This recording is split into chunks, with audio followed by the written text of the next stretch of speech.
Welcome back to Eat Sleep Boxing Pete's YouTube channel. We are here to react to the official announcement of Alexander Usyk versus Anthony Joshua 2, taking place over the summer. Delighted to be joined by Owen. Owen, just here to talk about the breaking news. We kind of knew it was on. We were kind of giving hints here that we've been given hints here, there, and everywhere. But what are your kind of initial feelings now that the fight's finally been announced? Delighted to be back for another video, as usual. But yeah, it's a fight that had to be made, really. I think after the first fight, there's a lot of unanswered questions for Joshua. And Usyk fights anyone, anytime, any place. We know that.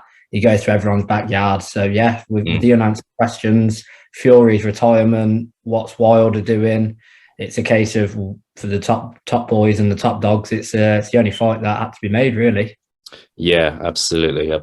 We're just we'll be as we get closer to the fight date, we'll be doing lots more content, whether it's kind of interviews with heavyweights and big fight breakdown prediction videos. We've got a lot coming up, hopefully.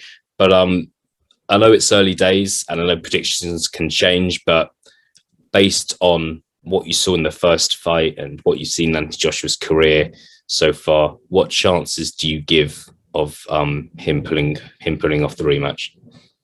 I think this is a difficult one, because if you look at Ruiz, in the second Ruiz fight, he had the chance to box on the back foot and try and outbox him. He can't do that against Usyk.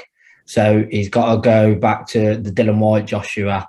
He's got to look for a punch against, I think it was Zumbano Love, the overhand right, where he just planted him. He's got to go back to that Joshua, where the killer instinct, because if he tries to box Usyk, you're not outboxing Usyk. Unless Fury, obviously an anomaly, take Fury out of the equation. There's no one in the heavyweight division that outboxes Usyk for 12 rounds. So I think Joshua has definitely, whether he's still got it in him or not, I hope he has, because it'll make for fireworks, it'll make for a brilliant fight. But I think he's got to go back to the younger Anthony Joshua and look for the knockout. And I think he has to look for it first half of the fight, personally. Interesting. All right, I like the prediction. I admire your honesty this far out as well. Just going to talk about another couple of factors as well. I think with Joshua, we know he's not going to be trained by Rob McCracken for this fight. I think he's being trained by Angel Fernandez, who he's worked with for a while.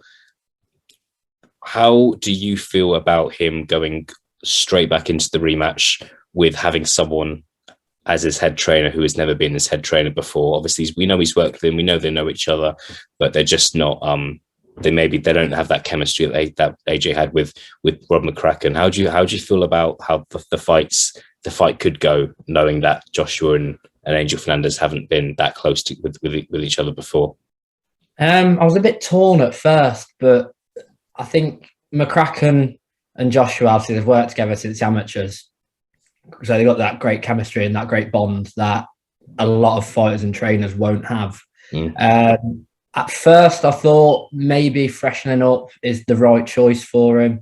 Maybe a change of trainer will propel him and find the old Joshua. But I think I've sort of changed my mind to, I don't think he should have changed trainer. Obviously, only time will tell, but it's the most important fight of his career to date.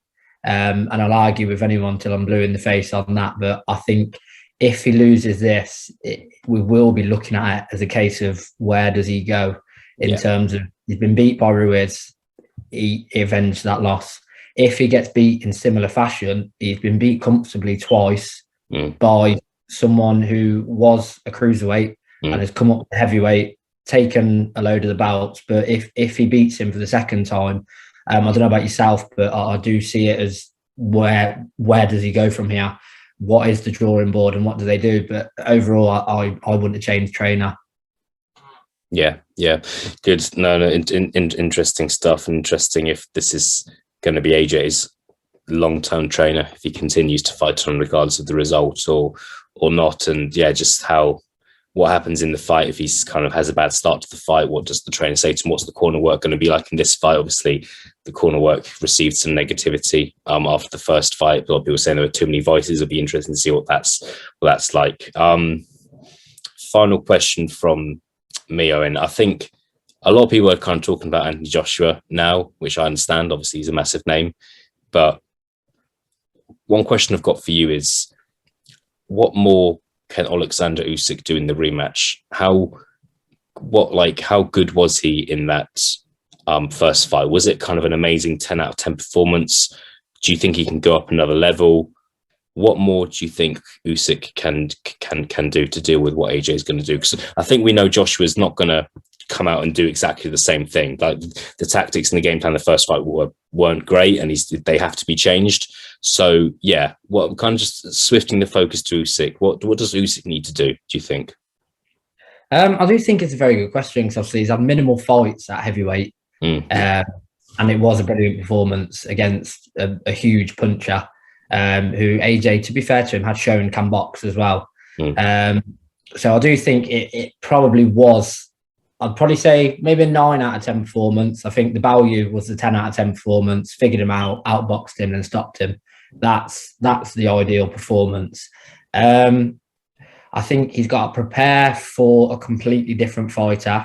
I think realistically, AJ is going to go for the knockout. I will be extremely surprised if they go to try and box Usyk. Because I know it's cliche, but he is like a middleweight at heavyweight. I remember it was Dave Allen before. I think it was Dave Allen that said he was just watching his feet and he was mesmerised by like a heavyweight whose feet move that quickly. So I do think Usyk will prepare for the puncher rather than the boxer. And whether he decides to go for the stoppage this time, because I did see an interview where he sort of claimed if I wanted to stop him, any point where I chose, I could have. So will he go to look for that? Okay, if I want to stop him in the 8th, I'll stop him in the 8th.